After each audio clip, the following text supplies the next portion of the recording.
Why is this the hard part? You all know the pledge. Yeah. Well, culty stuff, obviously. No, we need to use smaller words. Yeah. Occult Confessions is brought to you commercial-free through the generous support of our patrons. Visit occultconfessions.com and click on Donate to help keep the history of the occult on the digital airwaves. One of Augustine's great concerns in justifying the Genesis story as a literal event was that it was necessary, at least in his mind, to make sense of Christ's sacrifice on the cross. Jesus died to cleanse Adam's original sin, which persisted as a curse on all of humanity. Through Jesus, then, any human could free him or herself from that sin. To treat the sin as anything but literal truth was to discount a significant part of Augustine's metaphysics. Perhaps more than any other text, the apocryphal Life of Adam and Eve, also known as the Conflict of Adam and Eve with Satan, or the first and second books of Adam and Eve, sought to drive this point home and put Christ in the pre-Christian garden. The anonymously authored story dates to the 5th or 6th century, with additions to the text happening into the Middle Ages. The book attempts to elaborate on the personal lives and feelings of Adam and Eve after their expulsion from Eden, and it tells a tale that is predictable but also at times surreal, and includes some bold speculations about the players in the Genesis story. Speaking of bold speculations, I am your Supreme Hierophant, Dr. Robert C. Thompson, joined this day by, back in action, this pair who folks have been requesting. Put these two together. We got Jake Wheatley, Knight of the Dangling Serpent. Good day. You want to tell us that we're welcome? Oh, yeah. So I didn't know if that was going to be I figured that was your line. Welcome. Yeah. Well, now it is. The conceit is just getting to my head at this point. Now it's canon. Nikki Hiller Henderson as well, our naked truth. Our names just go so well together. I think that's why we're such a good pair. Yeah, Nikki and Jake, Jake and Nikki. I meant the Knight of the Dangling Serpent Oh, and the sorry. Naked Truth. Oh, yeah. That's fair. That too. I was like low-key just writing our names down on a piece of paper. Oh, yeah, putting it on little heart around the cover Yeah, of your a little Trapper heart around Keeper. Well, now I'm embarrassed. Let's hurry up and pledge it out. We the members of the Secret Order of Alchemical Actors do solemnly commit ourselves to a full and honest telling of the history of the occult as far as we know it. Yes, you really just got to hang on and ride it. I let Ain't go. that the I let truth? go. Okay. Jake, you open us up with the sound, please. Nika, you'll close us out. Wham, wham, wham, wham. You're welcome. That's delightful. We got It's the Garden of Eden. Wah, wah, wah, wah. Yeah. Well, this is our order of confessors, but yes, we'll do it in the Garden of Eden. That's fine with me. Everyone get naked. Everyone get naked. Nikki is Done. already there. Yeah. We want to welcome our newest patrons who were tempted, I expect, by my L. Ron Hubbard episode. We've got V and Jimmy, Ferdinand, and this one's just for you guys, Jizzy McNoodle Splooge. Yeah. That name also goes with our Yep. titles. I think this is like that honest trailers, like you just want to get me to say this stuff, right? That's why people put these names in. We love it. Keep it up. Totally don't give anyone that idea. Let's get the professor to say this nonsense. They've already got it. Scarlet and Grey Witch gave us a pledge bump. We want to thank the witch for that and for all the conversations we're having over on Patreon with the Scarlet and Grey Witch and our patrons. Here's a new fun announcement for everybody. All of our Patreon content is now available on Spotify. Now, that doesn't mean that it's free. It is locked on Spotify. This is really cool. So I only listen to podcasts pretty much on Spotify, and I do use iTunes sometimes. But this means that, you know, if you are a Spotify listener like me, you can hop on the app and you can you search the Alchemical Actors, or if you happen to be a patron, well, this only really works if you're a patron. So you can go to our Patreon page and we have a link right there. And you'll go to our Spotify set list for the Alchemical Actors. It is not on the Occult Confessions playlist. It is not on the Strange Ride playlist or the Dark Pool. It is its own playlist of locked content. But if you become a patron, it is unlocked for you for as little as $2 a month. And now you can listen to it right on your car radio. It used to be you had to do it on your laptop. Patreon was not as handy to to listen on, but Patreon knew that, I guess. So They said people don't want to bring their laptops in their cars now. in their cars, yeah. So here you go. Enjoy. Nikki, it's your turn to make a sound. All right. Wow, All right. beautiful. It's a nice compliment. I think they went well together. It's time to go to the actual Garden of Eden, or rather, just outside the Garden of Eden. You guys ready? I mean, we're they naked won't let already, us right? in.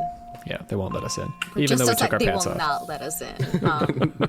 It's too exclusive. It's quite a club. Yeah.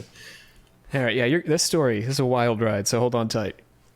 To begin, God was very careful in deciding which direction to send Adam and Eve once they left the garden. So remember, the Bible's got us covered on everything that happens in the garden. It even covers some of what happens outside, but the writers of these first and second book of Adam and Eve, they were under the impression that we were missing some important details between, I don't know, the birth of Cain and Abel and the stuff that happened with the whole, fiery sword and all. To the north of the garden was a pure sea where all of Adam and Eve's sins might be washed away, and they would forget how they'd betrayed God. So God didn't want them to go that way. He said, that's too easy. Yeah, easy out. A south wind would have brought the sense of the garden to their noses if God had placed them in the south, which also might have caused them to forget their sins while they were busy remembering how cool it was to be in the garden. So God settled on the west, specifically the Cave of Treasures, which had no treasures in it when Adam and Eve arrived. So sort of like Augustine's idea about the tree of knowledge of good and evil, God named it knowing that eventually he would put something in it. It's just a placeholder. It's a placeholder, yeah. There will be treasures. I just haven't put them in yet. Yeah, no. Trust me, guys. Trust me. There will be treasures. We haven't written that scene yet. Far from forgetting their transgression, the first couple became wholly overcome by it. The text raises the stakes on Adam and Eve's ambition in eating the fruit. God characterizes their sin as a desire for divinity, greatness, and an exalted state such as I have. That's not counter to the narrative necessarily that's implied by the snakes telling, if you eat of the fruit, right, then you'll be as gods. But it's not always interpreted that way, that was their intention. Insofar as the serpent promised Eve that she would be like God, or that she and Adam would be as gods in their knowledge of good and evil, we can accept the interpretation of their transgression, except that the serpent's claims were limited to what they would know and not what they would be. So this is the other thing. Here, God, at least in this apocryphal text, so apocryphal God is saying that they would be as great as God, or they desired to be as great as God, not just to know as much as God, but to be God-like. This, however, is not in the actual text of the Bible. The serpent never promised divinity, just knowledge. Got me so far? Am I being too nerdy? No, that's the one I'm familiar with. Yeah, same. Okay. Old news. Old news, Satan. Yeah. The life, which is what I'm going to shorten the name of the book to, the life of Adam and Eve. The life agrees with Augustine in part on the relationship between Satan, Old News Satan, and the serpent, Old News Serpent, during humanity's fall. On approaching the western gate of the garden, Adam and Eve come across the serpent that the book says became Satan. Now, this is also a controversial idea. The serpent in this telling is not Satan, but rather is, after Augustine, possessed by Satan for the period of its work deceiving Eve. Have you guys heard any differently about this? What? I thought it thought actually what? Was him. I always thought it was just like a metaphor. It's a metaphor for Satan. So, Jake, you thought that the snake was Satan. Yeah. Yeah. Well, I mean, I'll say again, this is apocryphal, and like I said in my episode with Riley, Augustine is not the Bible. He's just a guy who talked about the Bible. Oh, okay. He's writing Bible fan fiction. Yes, that's true. But the problem with Augustine's fan fiction is that it then goes on to inform a lot of what the Catholic Church chooses to believe. Wait, are you serious? Why are you surprised? The Bible did like the same thing, and that was also Yeah. just written by a bunch of dudes. Ew. Ew. So, oh, those dudes, all those Gross. tangling serpents. And That's none my of them were job. even nice. I know. Did I do this on purpose? Like, this is a serpent-based conversation, and here we have our dangling serpent. Maybe I did. Maybe it was did you? subconscious. Subconsciously? Yeah. Subconsciously always thinking about the dangling serpent. I don't know. Who isn't really? Psh, I Maybe know that's Nikki. right. So, what were we talking about? Oh, yeah. So, the Bible, I mean, Genesis, we can believe whatever we want about who the snake is. It says that it is a serpent. But tradition has held, as you're saying, Jake, is particularly in Protestant circles, that the snake literally is Satan. Augustine said that the snake was a snake, but was possessed by Satan. Maybe it was just a mean animal, but that happened to talk. He talked too much, then he got his legs taken away. You know, Oh, so that's what happened. Well, I don't mean that in a bad way. That's just what happened in the story. I thought you were doing a mafia thing. I should have rolled with it. You're right. We took his legs I off. took his legs. You come to my garden and you disrespect me on this day. Got his legs taken away. So, what the heck are we talking about? Anyway, so Satan. when you read Satan, of course. So when you read the text, you can walk away with a variety of interpretations about who the serpent really is. This apocryphal text is saying that after Augustine that it was a possessed animal. Augustine argued that the serpent was a perfectly ordinary animal who couldn't speak without Satan's help. In the life of Adam and Eve, the exorcised serpent still talks, though. So Satan's no longer in the serpent because Satan's off doing his own thing. We'll get to Satan in a minute. Good. But the serpent is wandering around on its own and having conversations with people. So Satan like blessed him with the power of speech before he like left his body Says as a Augustine. gift. Yeah, says Augustine. But says our life of Adam and Eve, no. The serpent was always a talker. He just happened to be Oh. possessed. Like the kid in The Exorcist. Talker before, talker afterward. Wow, thank God that snake's not possessed anymore. It'll finally leave us alone. So anyway, as I was, oh shit, it still talks. Still talks, but wait, there's more, Nikki. Confronting the first couple after being ejected from the garden, the snake says, "Adam, it is because of you that I am slippery and go on my belly." The serpent then... See? It took his legs. Dang. The serpent then swelled its head, stood on its tail, and with eyes blood red, took off after Eve. Oh. Aw, come on. I thought I we didn't were like expect ganging that. up on Adam. Yeah, I thought it was about to go like full Jungle Book. The eyes were going to turn like spirals or something. Mesmerizing. Yeah. No. Trust me. Adam grabbed the serpent by the tail and whirled it back, but then the serpent whirled back on him and knocked the pair of them to the ground, where it proceeded to crush them under its body. That's a big snake. Yeah. Yeah, it's a big old snake. Anaconda. But it's an anaconda with like a cobra hood. Anyway, but that's what I was It's a picturing. mismatch. Oh, okay. What do they have in Florida, Jake? What are those boas? What are down there? That it's an invasive Alligators. species. Water or something. No, there's. Isn't it I think boas? you're right. I think so. Maybe. Anyway, something down there. Yeah. An angel arrived. The biologists will bug us later. But an angel arrived just in time and threw the serpent off of them. So this serpent's really getting whipped around. God, offended by the serpent's speech, struck it dumb and blew it on a wind from heaven all the way to India, where all snakes live now. Oh. Yeah, that was good. We never see Nice. snakes here in Maryland. No, the entire time that I lived there, I for sure never saw Florida, any, no snakes down or there. none in Florida. Definitely none in Ireland. That's true, though. That's true. Yeah, they're all in it. They went to India, got into the sea, swam to India. Yeah. When Adam worried that the serpent might attack again, God reassured Adam that the serpent was gone. However, Satan appeared over and over throughout the rest of the book, suggesting, as I'm saying, that the serpent and Satan were actually two different beings temporarily melded to mess with Adam and Eve in the garden.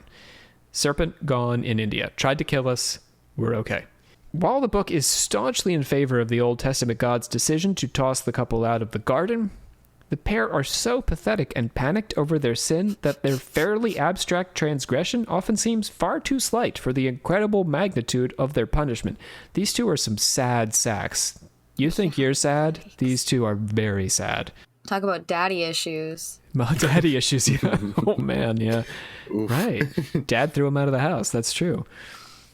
But if you think you're sad, like if you're having a bad day, you read this book and you will walk away saying, well, at least I'm not these two. At least I'm not Adam and Eve. Right. Doesn't matter what's happening to you. So many reasons. You get your legs taken away, whatever happens to you, you read this book, you'll feel better. Adam and Eve are terrified of most things, and they die over and over again, prompting God to send his angels, or Word with a capital W, to bring the zombie Adam and Eve back to life. That's right.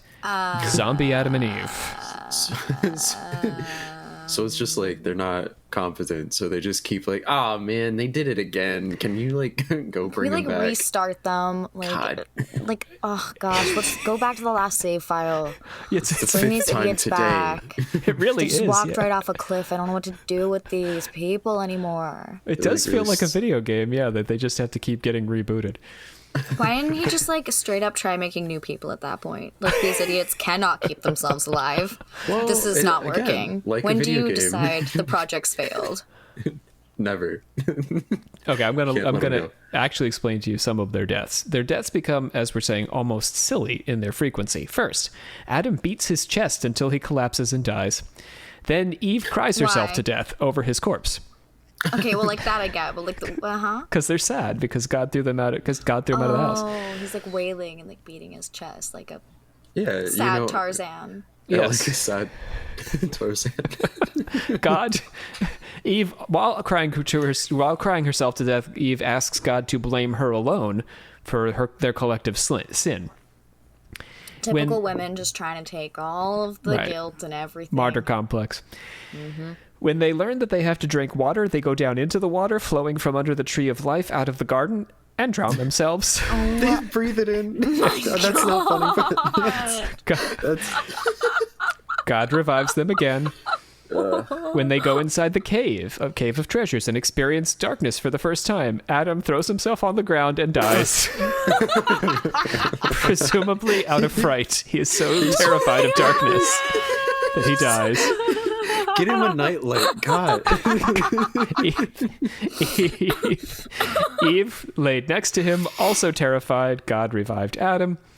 As Satan begins to toy with them, they become like dumb lemmings, as Nikki, I think, sort of suggested. Yeah, he doesn't even have to toy with them. Like, just leave them alone. They're doing awful. He tempts them to their death over and over again on the craggy rocks of a mountain in a burning field. Yep. I mean, if the job is that easy for him to tempt them, why wouldn't he? He's like, come on, I don't have to do anything. I can get these guys to do whatever I want. He said, oh, look over there, and they just came over. And each time God, in his infinite patience, hears that Adam and Eve have died yet again, he sends his angel to pick them up and dust them off and start the game over. Angel must be so tired. It's like days since Adam and Eve died. It's just constantly 0. You have to keep resetting the thing. Yeah. They start counting the minutes. Exactly. There's a cartoonish hero and villain back and forth about this. It's like Looney Tunes. Adam and Eve set out over and over to do penance for their sin by staying in the water or in the cave for 40 days, and Satan comes by to tempt them out of their pledge and stab them with jagged rocks again and again and again. After starving themselves for 43 days, beset by vicious beasts and deep depression, Adam begs God for relief, and not for the first time. God, when we sinned against your commandment at the 6th hour of Friday, we were stripped of the bright nature that we had, and did not stay in the garden more than 3 hours after our sin. But on the evening, you made us leave it. God, we sinned against you 1 hour, and all these trials and sorrows have come on us until this day. And those days together with this day, which is the 43rd, do not make amends for that 1 hour in which we sinned against you. He's kind of like a whiny kid. Yeah. He got grounded for eternity. But Dad, no. Oh, this is kind of related, but so I did church musicals when I was a kid, and there was this musical we did, and it was called In the Beginning, and it was based on, you do? Okay, like what happens after Adam and Eve leave the Garden of Eden, and like some loose thing, like, I don't know, you mentioned the sea on one side of them or something, and I remember one part of it, we were all like, I was little, I was like 7, we were all in like barrels, like pretending to like bob around to sea. That's cute. And then like we like, yeah, it was wild. It was a bunch of weird biblical stories, but there was like Cain and Abel and how they came to be were in there, and I know you mentioned that, so that's all that like this is making me think of, is the weird musical In the Beginning. It's like a fever dream. I hardly remember it. Children of Eden, right? Mm-hmm. God won't permit them back into the garden, but he seeks to comfort them in other ways. God sends 70 pounds of gold, 12 pounds of incense, and 3 pounds of myrrh from the garden for the couple to keep in. Where's he going to put it? The Cave of Treasure. There it is. Now it is the Cave of Treasure. What are they going to do with that stuff? They can't even drink water without dying. What are they going to buy with gold? It's the only people. You think they can light incense without blowing themselves up? These are literal Looney Tunes.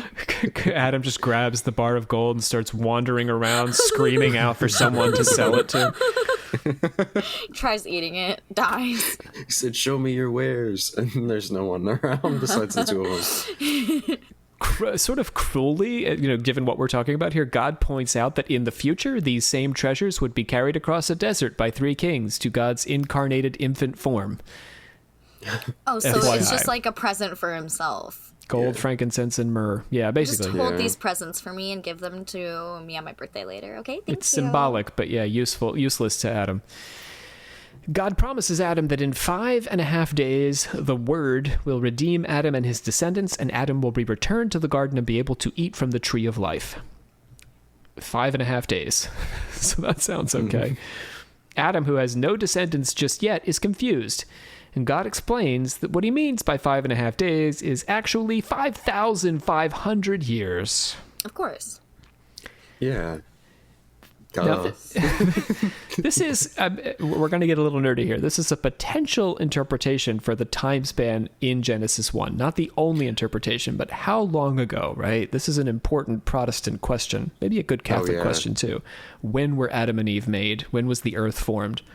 Yeah, back in good old Protestant Christian school, that was like one of the biggest topics that we would do between like Bible class and then math class. It was a consistent like debate trying to figure out the timeline specifically of like Genesis to see, and it was usually around 5K. 5 to 8K is what they were like saying. Yeah, well, so holds true with the apocryphal Middle Age life of Adam and Eve. God promises to take human form, as Adam has done, and to save humanity from Adam's sins. There's a lot of Christianity writ into this. God's promise resurfaces several times.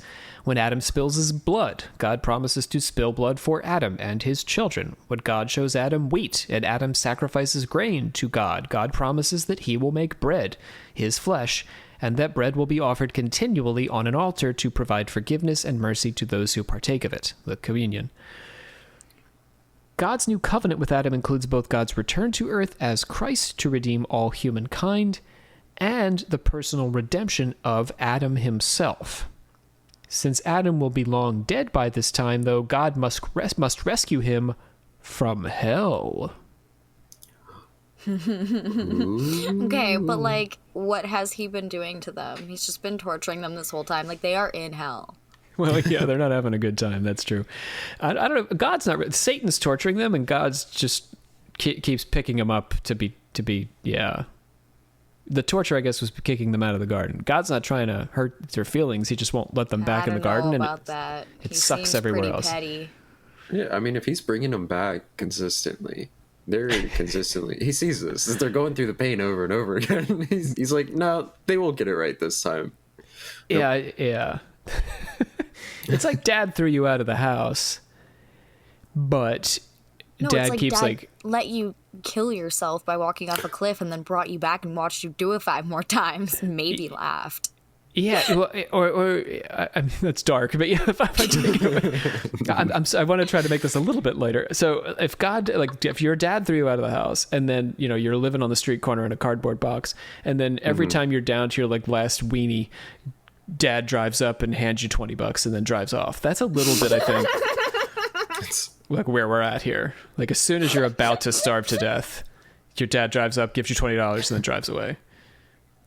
It's helpful, but also kind of like a screw you. Or I guess in the case of the gold and the myrrh, he drives up and hands you a lamp and then drives off, but you don't have an outlet or anything. He drives by, some sage is lit, he just wafts it at you and then he goes away. Thanks, Dad. Thanks.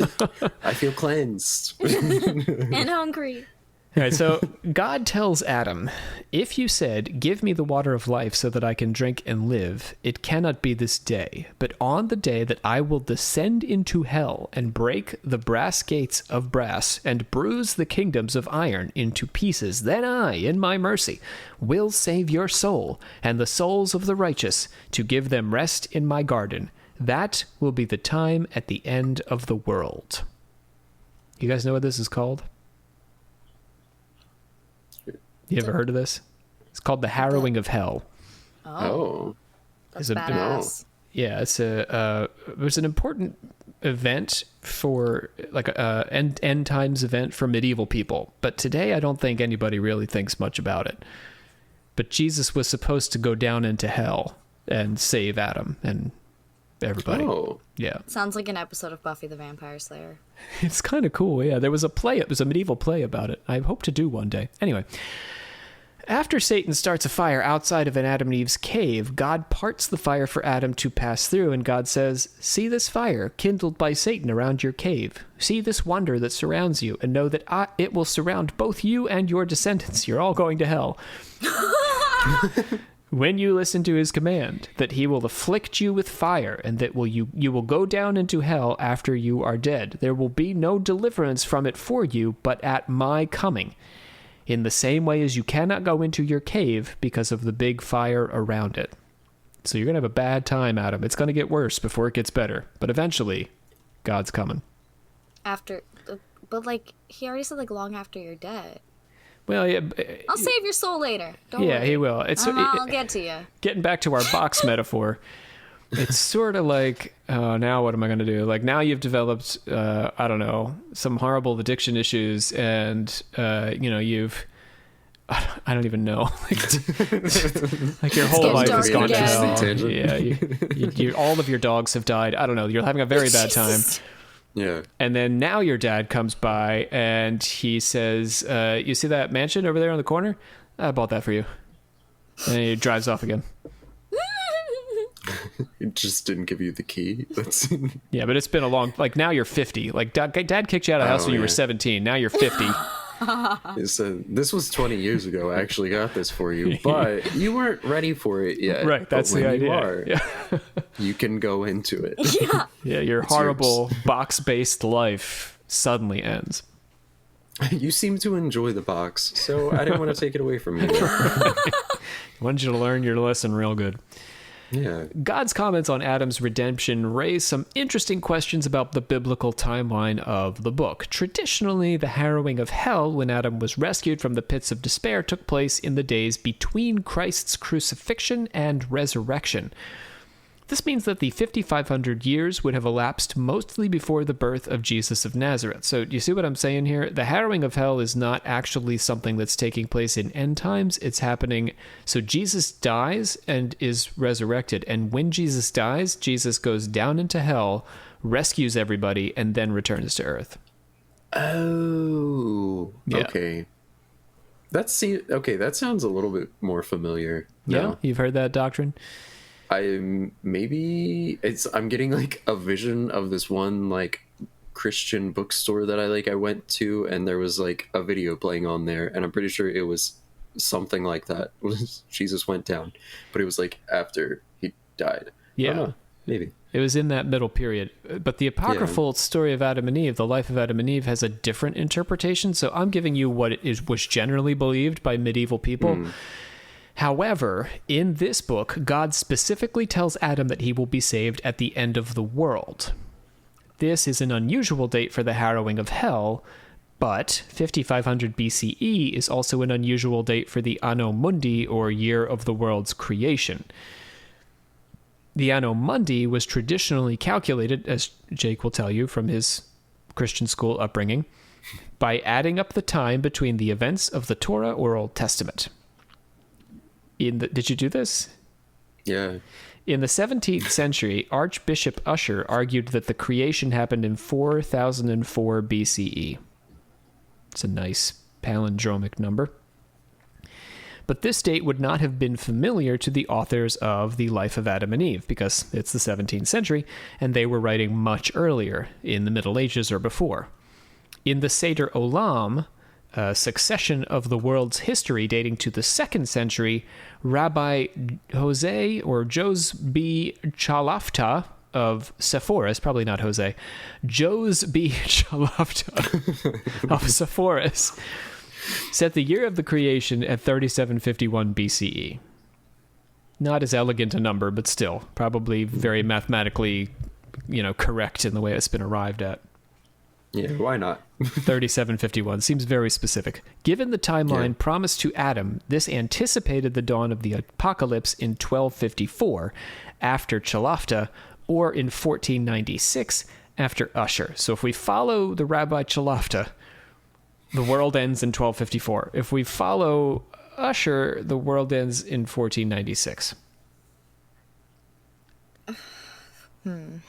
But only when if do you want the world to end? Well, I mean, Take your pick. Here we are. So, did it? Yeah, this is not to suggest that Chalafta or Usher suggested that. Usher couldn't have suggested that because he was writing in the 1700s.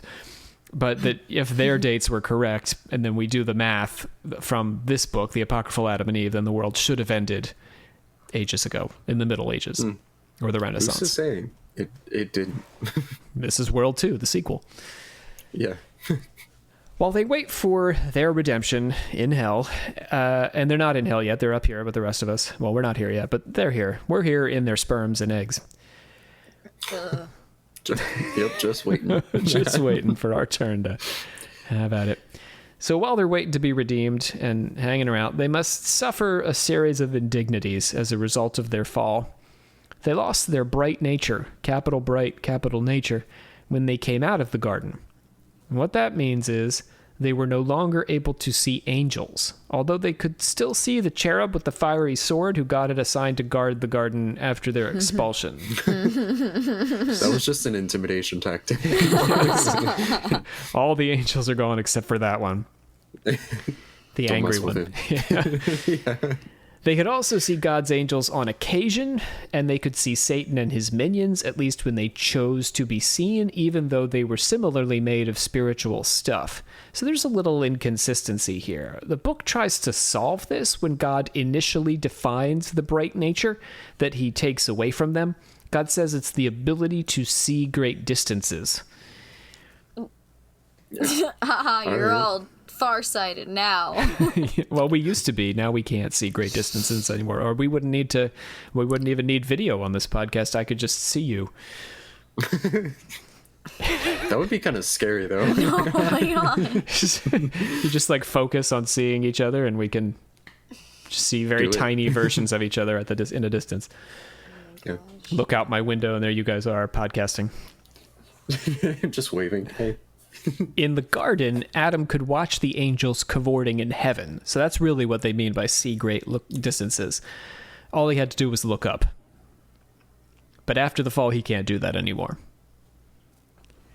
This helps to explain why he can see the cherub, who's just like chilling in the door of the garden, and why he can see Satan and visiting angels, except that sometimes Adam can't actually see visiting angels. So it's mostly an explanation, but it's not clear why sometimes the angels are visible and sometimes they're invisible. Despite this reference to great distances, the bright nature seems to refer to a state of being that is also beyond flesh, which allows Adam to not only see angels, but assume a status superior to them. Augustine believed that Adam and Eve were ordinary humans kept in a perpetually youthful state by the tree of life. But his idea that something substantial changed about their psychology and physiology after eating the fruit, namely in regard to their genitals, is difficult to reconcile with the notion that both the first humans and the tree of knowledge were perfectly natural. The apocryphal text solves this problem by endowing both man and tree with magical properties that they then lost. So they were supermen, superwoman, Superman, and Supergirl. Is it Supergirl? Is there a Superwoman? Wonder Woman? Yeah, but I want to go with the super family. It is Supergirl, though. Yeah, that's kind of sexist. All right. Oh, it is. Superboy and Supergirl. That's who they used to be. Yeah. When they were in the garden. But then they lost that. So it wasn't just that the tree of life was making them immortal and giving them magical properties. They also had that status independent of the trees. You got me? Yeah. Oh, okay. The trees were also magical. Everything was magical. They were magical and the trees were magical. The snake could talk. With or without the devil. Julian said, what language did he speak? Adam and Eve's superphysical status meant that they did not need to eat or drink water or excrete.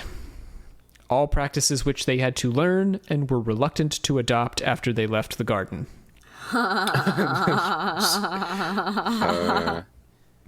So they had to potty train after they left? To potty train themselves. Each other? Isn't that rough? Yeah.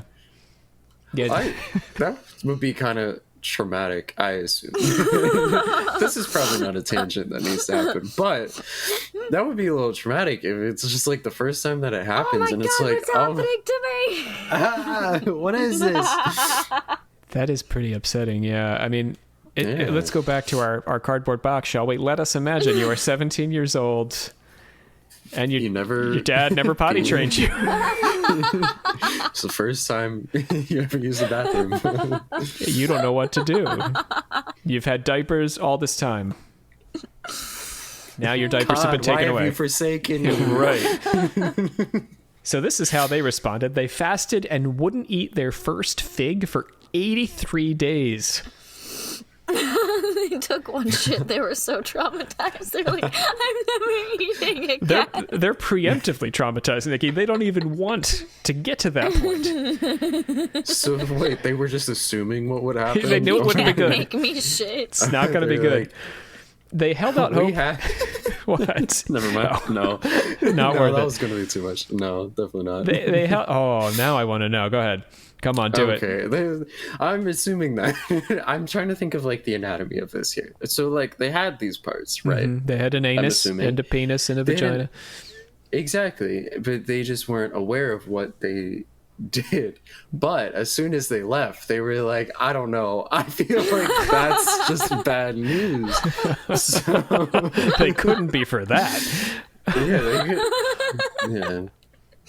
Or if it just like showed up after they left, they're like, oh my god, I don't know. So they held out hope that they might be able to return to the garden if they didn't eat the fruit from the foreign land. It's a little bit like Persephone. If you don't eat the fruit in Hades, in hell, then you can go back to the world of the living. Mm-hmm. You got me. So you eat the pomegranate, and you got to stay for the winter. Mm-hmm. God dropped 2 figs as big as watermelons in their cave, but they held off from them. When Satan stole the figs and buried them outside the cave, God caused them to grow into fig trees covered in fruit. But the couple still wouldn't eat them, paranoid over consuming fruit after the whole tree of knowledge incident. They're like, you literally told us not to eat very this. Fair. Now, what? It is a little rough. Is this a test? Back to our cardboard box. So your dad throws you out of the house for eating all of his pistachios, and then 2 weeks later, he drives by your cardboard box and tosses a bag of pistachios at you. And then just gives you a really long look. And you're like, is this a test?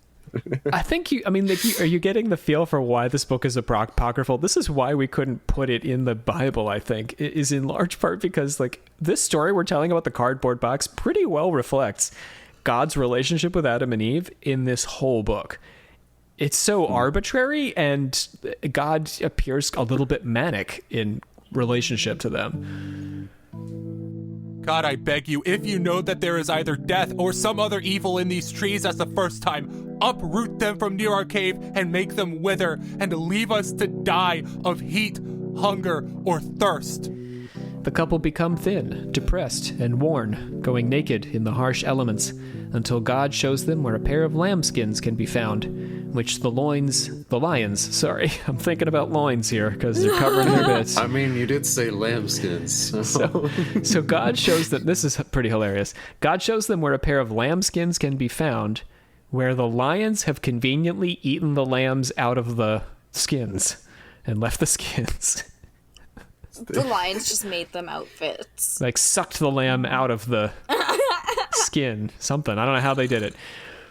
While all of this suffering is part of their punishment, God's attempts to feed and clothe them show mercy and perhaps even remorse in the face of how he has punished them, although God refuses to go back on their expulsion. I mean, Box Dad, he's sad if he keeps driving by. Like, he can't stop driving by the box and handing out $20 bills and throwing pistachios at you. Box Dad is really sad that he did this, but he's also not letting you back in the house. This would sound a lot like my teenage years. Oh, no, I don't mean to traumatize. Not the box, but... the throwing of pistachios? Oh, no, like, consistently just going out and be like, no, come back, here's $20. Yeah. No, wait, I care about you, but get out. Yeah. All right, now's your time to shine, you two. Sex. Baby. Sex. What are you talking about? Sex is... of course, another major theme in the life of Adam and Eve. Like Augustine, the authors of the apocryphal story believe that Adam and Eve did not have sex in the garden before the fall. Again, penis, vagina, anus, we don't know what these things do. And that they had good reason to worry over sex after their expulsion. In his 13th appearance to the couple, I had to count them, Satan arrived with 2 of his army disguised as the same angels who had brought the couple gold, myrrh, and incense. So Satan liked to dress up. He's like Wile E. Coyote. Satan hoped by getting Adam to act without God's command, he could cause God to kill Adam. I don't know why, because Satan's really like having a good time with Adam, so it's sort of like asking God to break his favorite toy, but whatever. After if you have a puppy that you torture, like that's sort of the way Satan and Adam are, and Eve. Like you got 2 puppies and you just torture them all the time. Like you don't want them to die and you don't want Dad to take them away. After making Adam swear that he'd do what he asked of him, the disguised Satan then spoke of sex. Look, it is now time since you came out of the garden, and you don't know wickedness or evil. But now God says to you, take Eve who came from your side, and have relations with her, so that she will bear you children, who will comfort you, and drive trouble and sorrow from you. This is not difficult, and there is no scandal in it for you.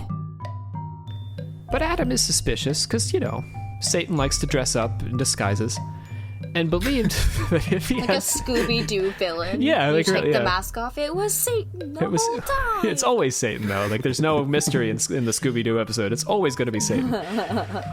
Adam was suspicious and believed if he had sex with Eve, God would cast him into hell. Adam responded, God never spoke the words you have told me.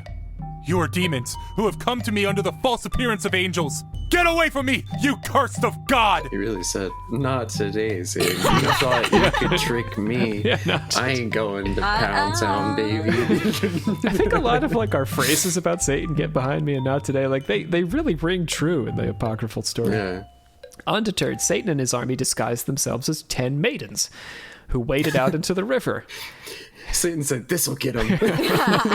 Let's be maidens. Let's be 10 maidens. Specifically 10. It's like Eve obviously just is not hot enough. He needs a wider pick. Well, you're kind of right, Nikki. So they go out into the water while Adam and Eve are bathing and tell them how they have sex with the men of their people and produce children, and that Adam and Eve should do the same. So these sexy ladies are like, hey, we like to Isn't bang. there like a little flaw with this though? Because where are all these other people coming from men. when Adam and Eve are the only people? I mean, that's another And if question. no one's made a kid yet, how Yeah. would how would even the angels like know how? Like, how would Satan know how kids are made?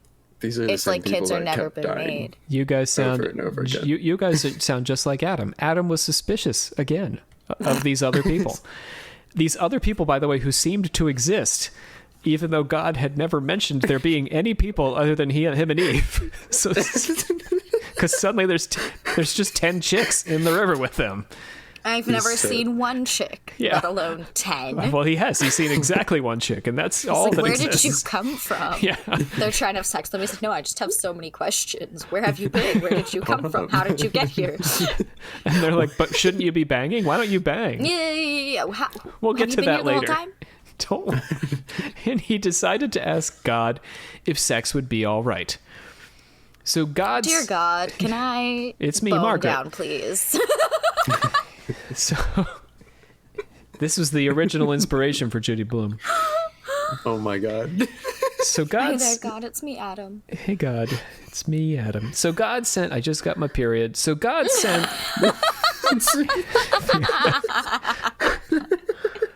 God sent the... And this was written by men, of course, Nikki, so periods don't yeah. figure into this too much. We're not too worried about that. We can't get around, defecating. No, because so. that would be one. So it'd be Yeah. like Eve got her first period and died because it was Right. fucking Oh my awful. goodness. Yeah, she would definitely... That'd be terrifying. Even if it was a light period, that's terrifying. So God sent the actual gold, myrrh, and incense angels, the real ones this time, not the, wolf in disguise, to speak to Adam and Eve, and the couple somehow knew the difference between these angels and the false ones. Were there like a sign on them that said we're the real ones? And then the first one that says, we're the real ones. The second one has a sign that says, you can believe us. And the third one says, no, really, you can totally believe us. The other guys were fake. Yeah. The angels told them to pray for 40 days and 40 nights before having relations, for this would be a pure and undefiled act. In this way, Satan was finally defeated in his war with the first humans.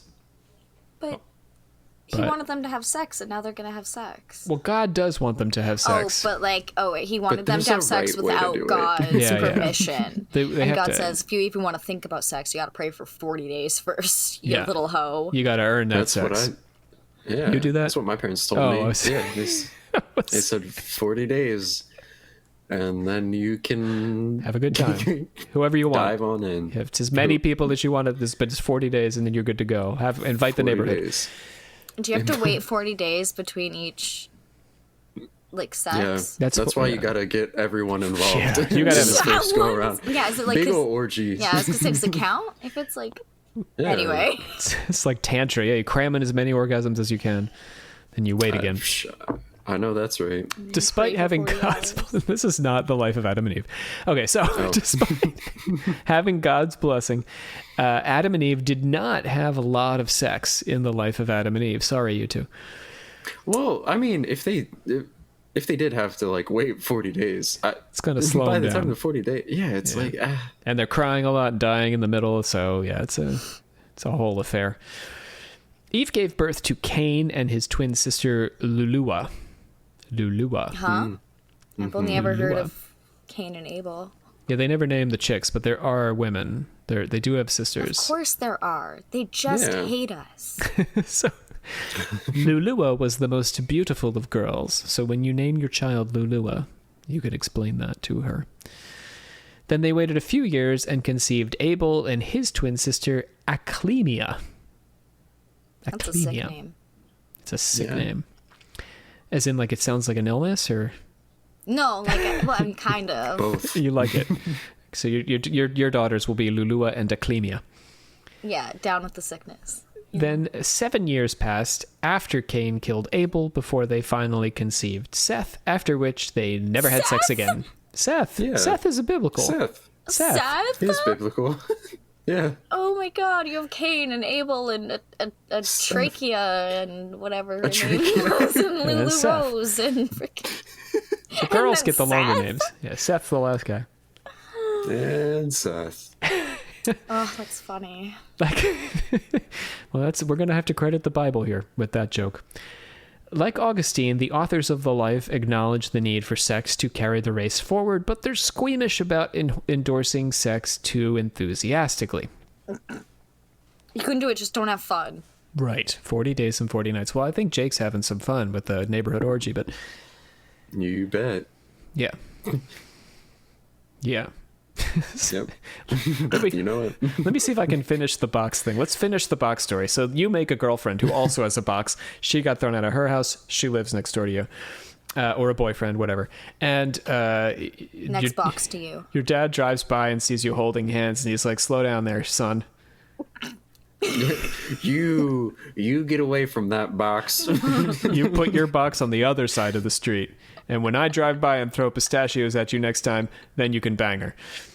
Yeah, I better not see you anywhere near that box. Till you got a handful of pistachios, my son. Yeah. In his Stay final... away from that box in that box. I mean it. I mean it. Ooh, box in a box. Box in a box. In his final moments in the story, Adam forges one last link between his story and the promise of Christ. Remember Christ? When Adam dies at the age of 930, he makes a strange request of his son, Seth. First, he instructs Seth to wrap his body in myrrh, also aloe, also something called Cassie, who's not the cute girl from your history class. Okay. And leave it in the cave of treasures. I don't know what Cassie is. You guys know anything about Cassie other than the cute girl from history class? No. No. It's like a thing, like aloe or myrrh, some kind of thing. All that comes to mind is Cassiopeia, but that's like a constellation. Or a font. He tells Seth that one day there will be a flood, and only 8 people will be saved from the flood. These 8 people should come and get Adam's body and bring it on board their ship, and when the flood waters have receded, they should bury his body in the middle of the land. God will come from there, says Adam, and save all our relatives. Wow. Well, it's kind of like selfish. He's like, yeah, a flood's gonna come. Like, everyone you care about's gonna die, but like 8 people. And I know it's gonna be really stressful. You get all these animals on this ark, and while you're at it, dig up my body and bring it with you. It's gonna smell real bad. Don't worry about it. And maybe that's what the myrrh and the aloe was for. Like, when they dig then them you out, smell maybe better. Stink is bad. Cassie smells good, I guess. Cassie did smell good. I remember from history class. And he's like, and then keep me on the boat with you. Keep my dead, rotting corpse on the boat with you for as long as it takes. As Nikki's saying, these seem like the arbitrary demands of an eccentric millionaire. Yeah. Honestly. But the authors of the Life are in fact completing the circle on a significant piece of Edenic lore. Adam's requests are intended to fulfill a Christian legend that Jesus was crucified above Adam's tomb in Jerusalem. Oh, that's cool. Yeah. Without ever saying so, the Life authors imply that this is the very spot where Adam is ultimately buried. That's cool.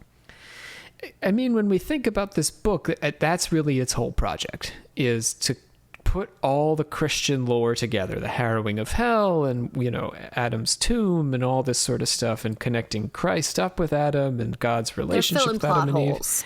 Yeah, it is. It's not exactly fan fiction like Augustine, like you're saying, Nikki. This is it's the sequel. Or the prequel, maybe, in a way. It's the missing stuff. My kid watched The Fox and the Hound, the Disney movie. Oh, it's so sad. And then I realized that my kid watched it, or the movie itself is sad. Oh no, the movie is so sad. The movie is so sad. That's sad. No. Why would you do that? She does to your kid. But there's apparently this whole other Fox and Hound, like a sequel, but it's not really a sequel. Yeah. Because in The Fox and the Hound, they go from being children to adult foxes and hounds. But in the sequel, they're children again, and they join a country music band. Obviously. I have not seen that one. So what the movie left out was that whole period where the two Fox and Hound were performing country music. It's like the Beauty and the Beast. There's a Beauty and the Beast Christmas. Yeah. Which takes place when he's still a beast and they have Christmas in the castle, but that never happens in the movie. Well, it does. They just skip over it. That's... Yeah. And like my girlfriend had only seen the Christmas one, and for the longest time she thought that was Beauty and the Beast. I love that. Like he was just a beast the whole time. And like she was just already in the castle, and like and the movie was entirely about Christmas. Yeah. That's amazing. But I mean, that's essentially what this book is. This is Beauty and the Beast Christmas edition. It's a story that happens inside a story that we already think we know the whole plot of, but apparently we were missing some pieces. Which, yeah, there's a lot of plot holes, and they try to patch them.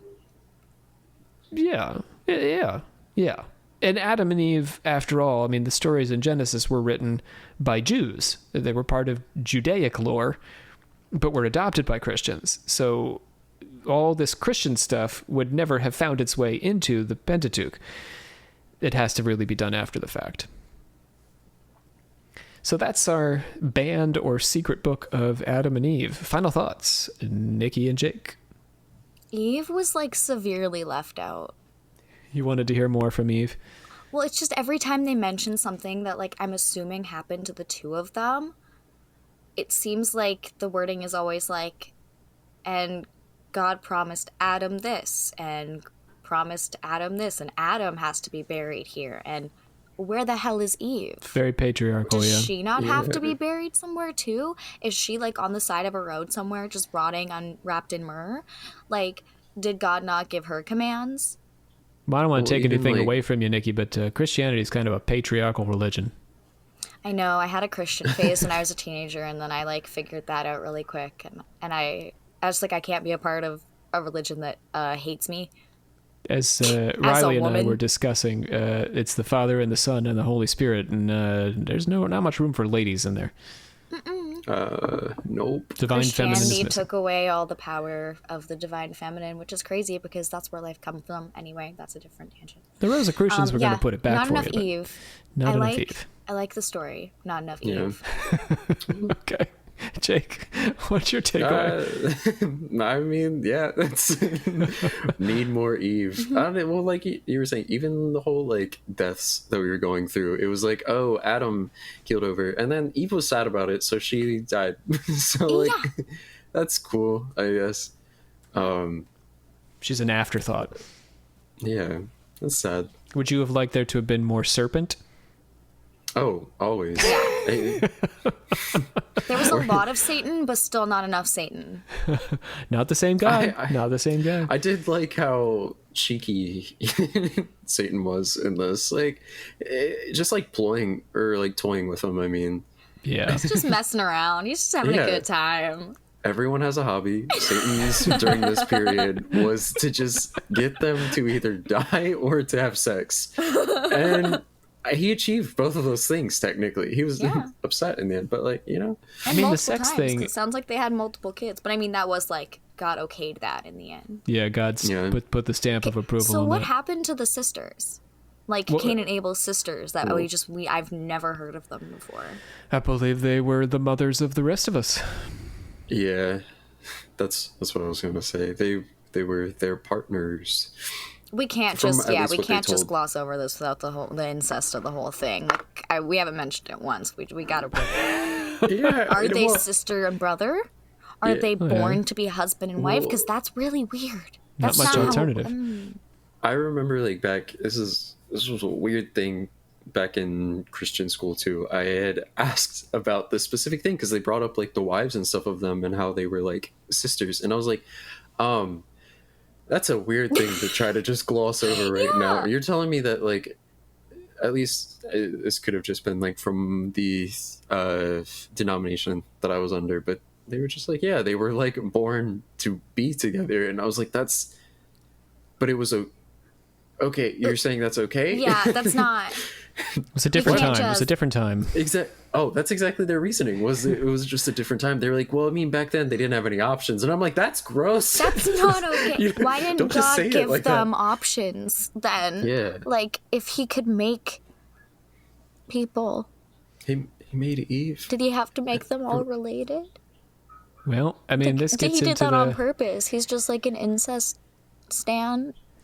Grosso? There are alternative ways around this, but we need to get into theories of pre-Adamite man and whether there were people outside of the garden. And all of these theories like exist. And we will do this. We will do this. Can't forget about our main girl, Lilith. She's coming. She's coming. She's coming around the corner. I got 2 episodes on Lilith. I'll get you guys in for one of those. She's my favorite. Ooh, she is my favorite. I love Lilith. Yep. Yeah, we'll get you guys to do one of them Lilith episodes. But yeah, we will get into some of the serpent seed theories and the notion that there were additional people around Eden who are left out of the story. Because Cain does wander off and goes and has sex with people. We just don't know. Spoiler alert. Ooh. Biblically. Big spoiler. Yeah. Wait, was it just Satan and the crew again dressed up as people? It might have been. Maybe that's who Cain was having sex with, was just Satan in different outfits. Satan's like, I'll get him. I'll get one of these. Just keeps coming back in a different dress. Yep, that was pretty much it. I know that's right. Dyes his hair, puts on a different frock, and returns. It's a snake in a wig and a dress. Queen. It's a big snake in a wig and a dress. And you're like, you look familiar. Hey, have I seen you before? I mean, you think about the logic of it. Like, if Satan's whole job is to mess with humans, trying to get them to have sex probably was kind of ridiculous, because that's going to mean there's more people now. Like, he's got a nice, easy, focused task to do. There's 2 people, and that's it. Now there's like billions of us. Yeah, he doesn't really have a reason for wanting us to have sex. It's exhausting. Like, to piss off God, but then God was like, no, it's cool, you can do it. Yeah. And then there's all these people he's got to go around messing with now. He can't keep up with us. There's so many of us. Maybe he got bored of the 2 he had and he wanted more choice. Well, now the options are endless. All right, I hereby adjourn and declare closed this meeting of the Secret Order of Alchemical Actors until such a time as we get together and do it again. I want to thank James for doing the voice of Origin in our last episode. Also Mims and Brandon Walls, Sean Priest for getting involved in these 2 episodes on the original story of Adam and Eve and the apocryphal story of Adam and Eve that we covered today. I want to thank Jake Wheatley, our Knight of the Dangling Serpent. You're welcome. Dangling that serpent, whipping that serpent, throwing that serpent to India. How did you? I know that's right. Nikki Hiller Henderson, much like Adam and Eve, before the lambskins are naked truth. I have to go freak out about the fact that I'm naked and maybe cry till I die. Hopefully, the neighborhood cat will have sucked the lamb out of something for you, so you could just put its skin on your bits. Yeah, I have to go find a lambskin. Yeah. Well, keep my fingers crossed. This was just our origin story. I just realized that I've actually been naked the whole time, and I have to go find something to put on. And my dangling serpent is currently flying away. So. Is that a bird? It's a plane? No, it's just Jake's dangling serpent. Eventually, your body catches up with it. So you've heard. The rumors are true. Very well done. Oh my goodness. It's another one of those Chinese balloons. Oh, no. So, it's the dangling serpent. Oh, next time on Occult Confessions, we are going to be doing our 2-part special, 2-part series, 2-part episode within our Eden series on the serpent seed theory, which of course will involve a lot of people we don't like, jerks and racism and all that stuff, but also things that fascinate us, like extraterrestrials and, I don't know, snakes, here on Occult Confessions.